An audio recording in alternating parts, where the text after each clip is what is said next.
Yogyakarta.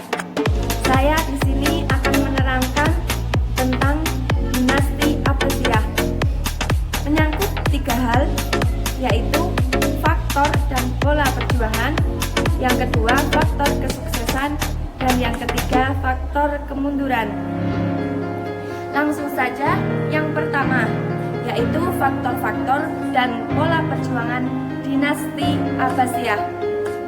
Dinasti Abbasiyah sendiri didirikan sekitar 6 abad, yaitu dari tahun 750 sampai 1258 Masehi. Dinasti Abbasiyah sendiri didirikan oleh Abu Abbas As-Sofah yang dibantu oleh Abu Muslim Al-Khurasani. Beliau adalah seorang panglima perang yang berasal dari daerah Khorasan di Persia. Gerakan-gerakan perlawanan dari dinasti Abbasiyah sendiri sebenarnya sudah dilakukan sejak masa-masa awal pemerintahan dinasti Umayyah. Namun, gerakan tersebut selalu digagalkan oleh kekuatan militer yang dimiliki oleh dinasti Umayyah. Ketika masa-masa akhir pemerintahan dinasti Umayyah, gerakan-gerakan tersebut semakin kuat dikarenakan banyak masyarakat yang protes atas kebijakan-kebijakan yang dikeluarkan oleh dinasti Umayyah.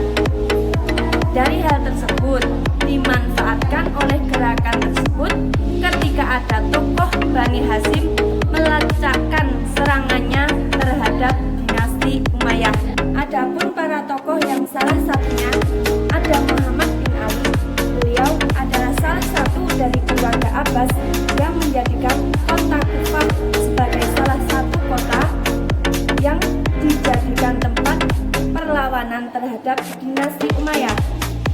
Dari gerakan tersebut ada 2 kelompok yang mendukung kegiatan tersebut, yaitu kelompok Mawali dan kelompok Syiah.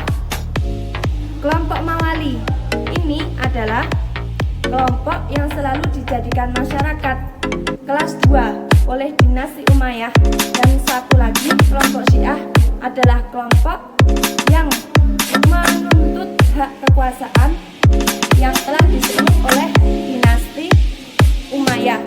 Kemudian ada gerakan-gerakan propaganda yang dilakukan oleh dinasti Abbasiyah yang meliputi 2 tahap. Yang pertama adalah secara sembunyi-sembunyi atau rahasia ketika mereka berdagang di tempat yang jauh dan ketika mereka haji di Mekah. Dan yang kedua secara terang-terangan dengan cara menyatukan pengikut dari Abu Abbas, Abu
Di bidang perekonomian,